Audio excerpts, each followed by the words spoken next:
Good afternoon, Melissa here, and I wanted to come in and share a little information that I think will be very helpful during this holiday season as the United States gets ready to celebrate Thanksgiving tomorrow on Thursday. And I titled this one Awkwardness During the Holidays, as well as Missing Those Loved Ones during the time of the holidays. So I'm Melissa Kirkpatrick, coaching, and I'm here to just motivate you, drive you, set the intentions for you to really live your best life now, because life is not a dress rehearsal. It is for real. So please press play and get on with living your best life, the best version now. So let's talk about the awkwardness. I shared an article that I wrote last year for the Cincinnati Chic Guide, which I'm their contributing author. Been doing that for about 3 years now. And the topic was the awkwardness during the holidays when you're around family and friends. And it was really about helping you find what you could do differently than what you would normally do. And there were 3 tips that I offered in that. One of them is when you're in conversation with people that are triggering you, that give you this feeling of like, oh my gosh, what are they thinking? And you just want to tell them to stop, or you want to really start an argument. It's just tapping out of that trigger and thinking your mind, looking at them and processing, aren't they cute? They really stand strong on that belief, or they really believe that to be true, or boy, they really like to tell a long story. They're so cute how they want to give you all the details, whatever that might look like. But just play with that. Sometimes that will help the energy move a little bit. And then if it gets too awkward and you really need to dismiss yourself from the conversation, then you can say, that's interesting, and walk away. Because that just leaves no other discussion. That if someone's going on about something or saying something, you can just be like, that's interesting.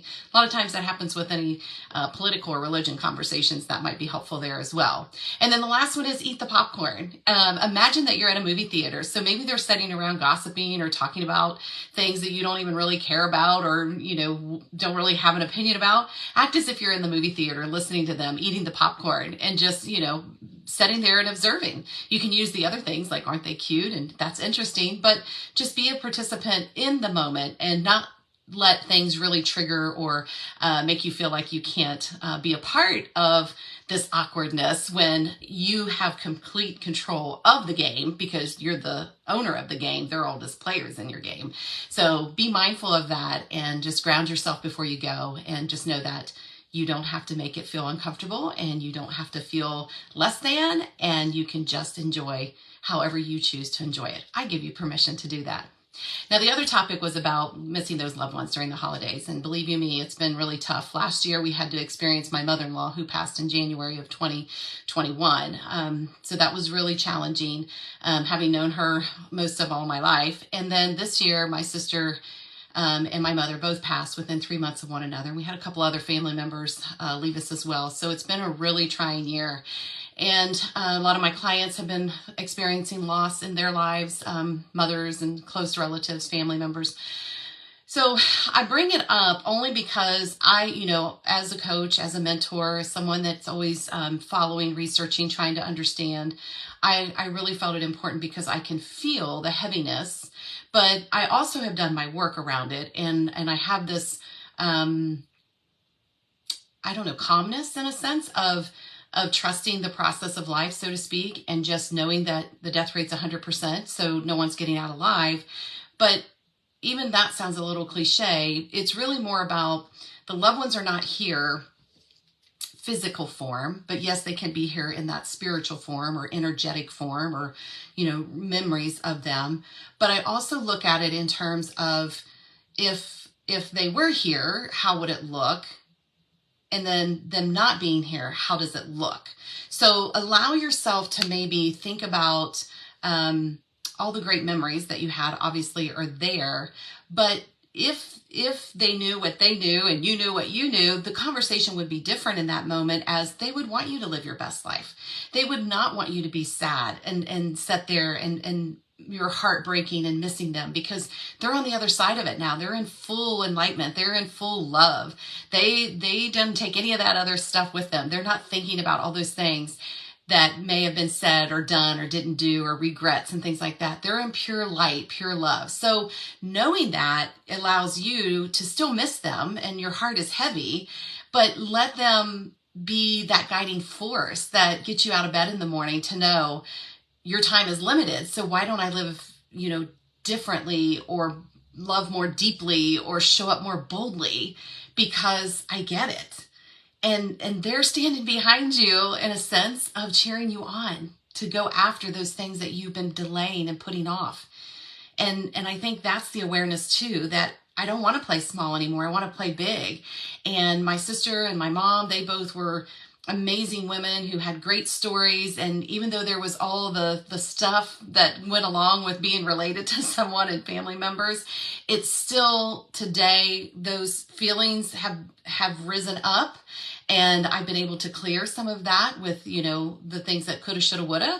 But then I also look at them and the life that they led and how they were very committed to their occupations, or they're committed to family and friendships and just being that. And when I look at that, even, having lost, I've lost a lot of family members, my dad, my other sister and a brother and a brother-in-law. Like when I look at all of them and their journey, their very short journey on this earth plane, knowing that they did the best they could with what they knew to do. And even though they may feel like they were living full out and living a life of abundance and prosperity, or maybe they were living a life of lack and sadness, I don't know. But I have to trust that whatever I learned from my experience with them goes into my toolkit, into me, so that I can learn to move forward with knowing that the time is always now. It's this present moment. It's not what happened yesterday, weeks ago, years ago. I can't stay back there. I can only take the lessons from that moving forward, and then looking into my future, the desire to create a lifestyle, the desire to have these experiences, the desire, all of those things are part of my vision, and I will continue to move forward in that. But in this moment, is it me allowing my time to be spent in a feeling of yuckness and sadness, or can I shake it off, as Taylor Swift says, and just really realign and find a deeper connection of saying, wow, how blessed I was to have them as my parents, to have them as my siblings, to have them as my in-laws, to have them on my journey of life with me. And knowing that, those experiences made me part of who I am today, having them in my life, and then how I put myself into other people's lives, like giving that experience of those lessons, because life is one big lesson that we're learning. And so talking about getting together with the family members, friends can be awkward during the holidays because maybe you've not seen them in a while, you don't have things in common. So those are those 3 tips that I shared with you at the beginning of the video and the article that I wrote for Cincy Chic, but also the loss of someone and not having them at the table, and how do you really tap into that so that the sadness doesn't outweigh the joy that they brought to your life and the joy you brought to their life. And so that makes me a little emotional. But holding on to that and knowing that you can change your mind at any given moment, you can flip the script.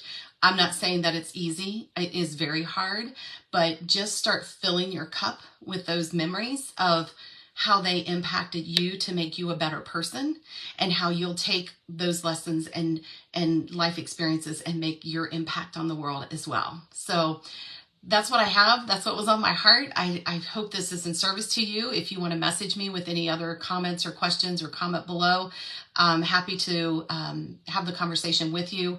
But I'm sending you love and light, knowing where you might be in the situation or witnessing others. And remember, when you witness other people, try not to go in with, oh, I'm sorry, because the sorriness isn't really what they want to hear. Try something more like, I can't imagine how you feel. And asking them, how are you? No, don't say that either. I can't imagine how you feel. I'm here to listen. Make it that simple. Because those that have lost the loved one, we can never, ever measure their sadness, their grief to our own. And even in the same families, each person is going to have a different experience. Each person is going to handle it and manage it differently.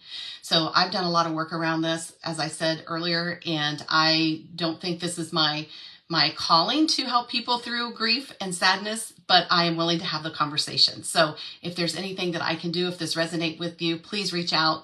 But again, just know that I get it. I understand, I hear you, I'm with you, and whatever you can do to just maybe feel a little bit better than you did before you started listening to this message, then I know what I've offered is something that will carry forward. So maybe watch this again if you need to, and replay it over the next few days.